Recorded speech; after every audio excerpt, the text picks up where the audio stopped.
Welcome to Prophecy Countdown Podcast. I'm Pastor Ken, and I'm glad you've joined us today. Our video and audio podcasts premiere twice each week, on Sundays and Wednesdays at 11 a.m. On our Sunday broadcast, we're continuing the series of going through the parables of Jesus. Most of these are straight from my new book, Discovering the Mysteries of the Parables of Jesus, which is available on Amazon and in Barnes & Noble's bookstores. Now, today's parable is both challenging and also timely, the parable of the rich fool. And we'll be reading Luke chapter 12, verses 13 through 21.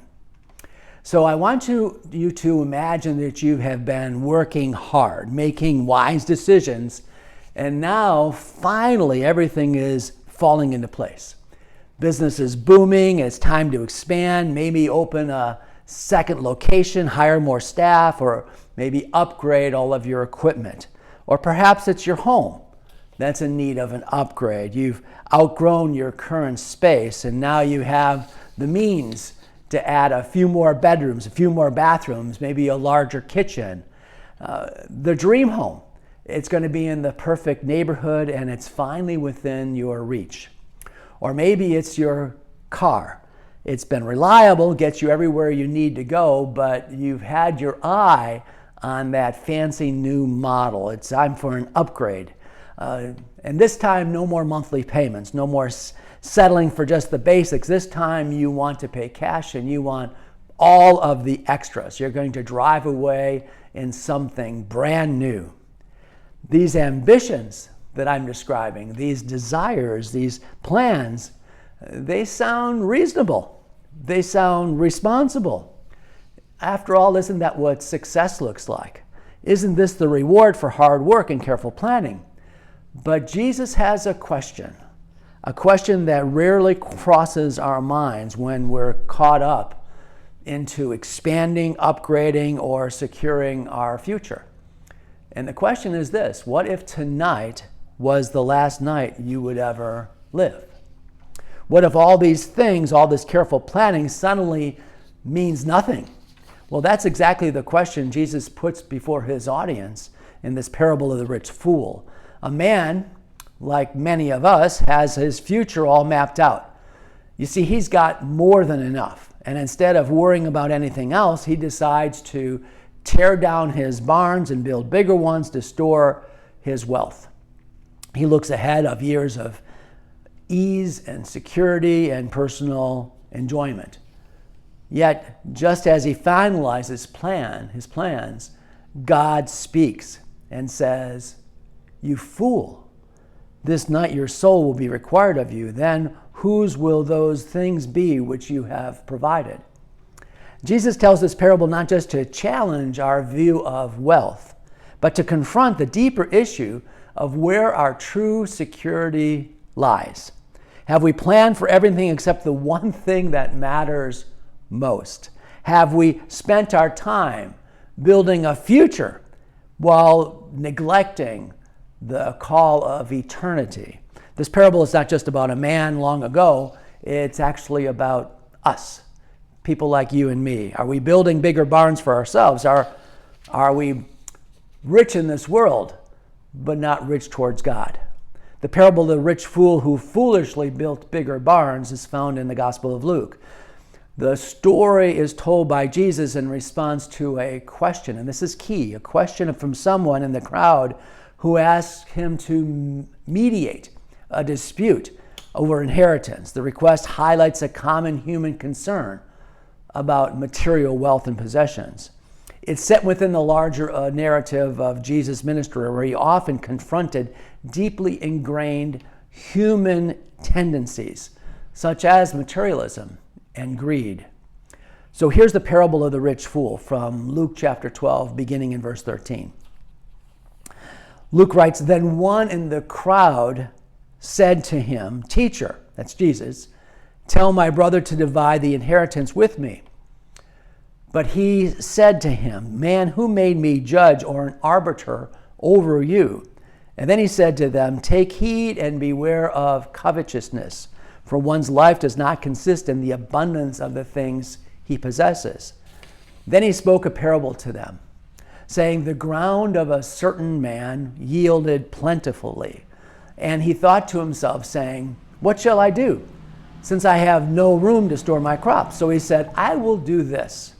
I will pull down my barns and build greater, and there I will store all my crops and my goods. And I will say to my soul, Soul, you have many goods laid up for many years. Take your ease, eat, drink, and be merry.' But God said to him, 'You fool, this night your soul will be required of you. Then whose will those things which you have prepared belong?' So is he who lays up treasure for himself, but is not rich towards God." Notice this story begins with a demand from a man in the crowd. The man yells out, "Teacher, tell my brother to divide his inheritance with me."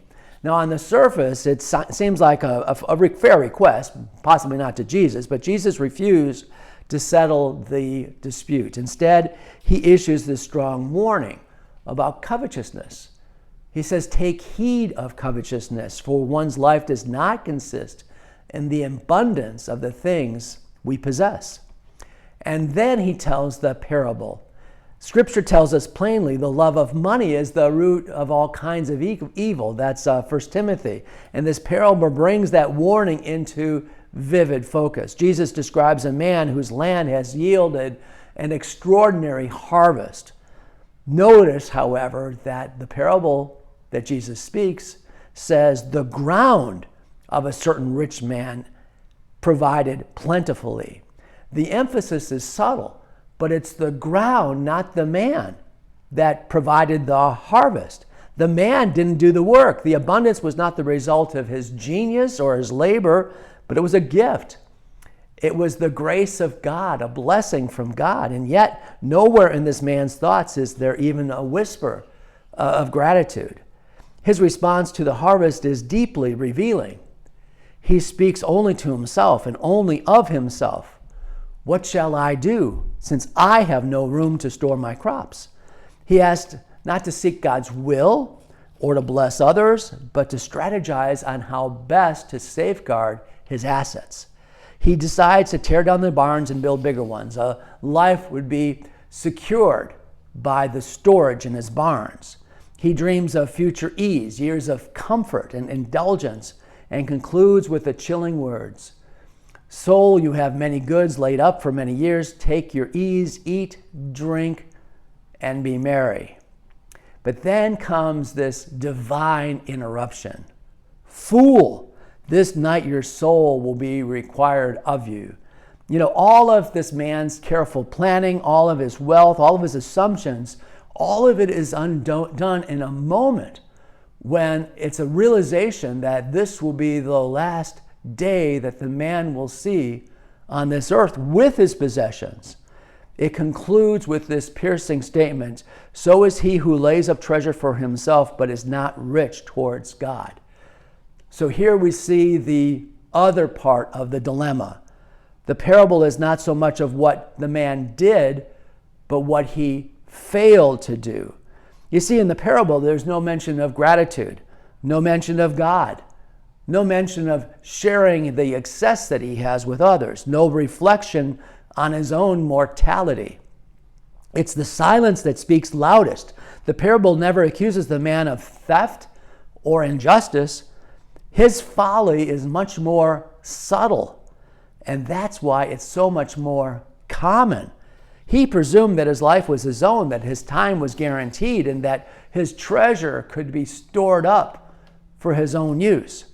Jesus uses this story not to condemn wealth, not at all, but to expose the danger of relying on it. The man is not called a fool for being successful. He's called a fool for trusting in his success as if it were eternal. You see, in the absence of faith and generosity and an eternal perspective, even the abundance we have becomes a snare. The parable reveals the unsettling truth that life is astonishingly brief and entirely out of our control. The man's confidence in his possessions, his careful comfort are swept away with one single haunting word. Fool. It's a word not of mockery, but of tragedy. For he had prepared well for himself on earth, but not at all for eternity. The gospel writer James says, "What is your life? It is even a vapor that appears for a little time and then vanishes away." You see, the brevity of life is not just a fact. It's actually a mystery that humbles kings, humbles the rich, because it's not of ambition, and it's one that has to reset all of our priorities. But this parable is not only about death, it's also about life. The man's wealth was not his problem. It's what he did with his wealth. It's his life and where his heart was. He measured success by what he had gathered, not with what he had given away. He spoke only of himself. Notice that in the parables, you can go through it again. He said, "My crops, my barns, my goods, my soul," as if this world revolves solely around him. One of the things that Jesus points out is the other reality, which is that everything that we have is actually a gift from God. And one day, what we do with it will be examined. As Paul writes, each of us shall give account to himself to God. This is the mystery of accountability. It's not to markets, not to legacies, but to the Lord himself. The rich man's story is not about ancient things or things that are irrelevant. It's about modern things, and it's truly haunting. In a world that measures worth by accumulation, Jesus speaks of a different wealth, being rich towards God. He echoes this again in the Sermon on the Mount. He says, "Do not lay up for yourself treasures on earth, where moth and rust destroy and where thieves break in and steal, but lay up for yourselves treasures in heaven." This mystery here is that the only treasures that truly endure are the ones that are sent ahead. Investments in love and faith and family, generosity, obedience. You see, hoarded wealth dies with us. Surrendered wealth lives on for eternity. As we consider the fleeting nature of life and the certainty of accountability, may we be moved, my friends, to live generously, love fully, and store up the treasures in heaven. Be present in the moment. Realize there are people and neighbors and families around you. This is where we need to spend our time. This is where we need to store up our treasures. You see, true security is not found in bigger barns or in greater wealth, but it's found in a life rich towards God. And the way we act that way is being rich towards others. I hope this teaching challenges you. It certainly has challenged me. It evaluates where we put our trust and how we should store our true treasures. How we prepare not just for this life, but also how do we prepare for eternity. What if the parables of Jesus were more than stories? What if they held hidden keys to the kingdom of God? In his new book, Discovering the Mysteries in the Parables of Jesus, pastor and best-selling author Kenneth Baer reveals the profound truths Jesus shared hidden in plain sight. Available now in paperback and Kindle on Amazon and other retailers. Get your copy today. Thank you for joining us on Prophecy Countdown with Pastor Ken Baer. Don't leave without first sharing the latest episode with your friends. Be sure to join us again for the latest updates on Prophecy Countdown.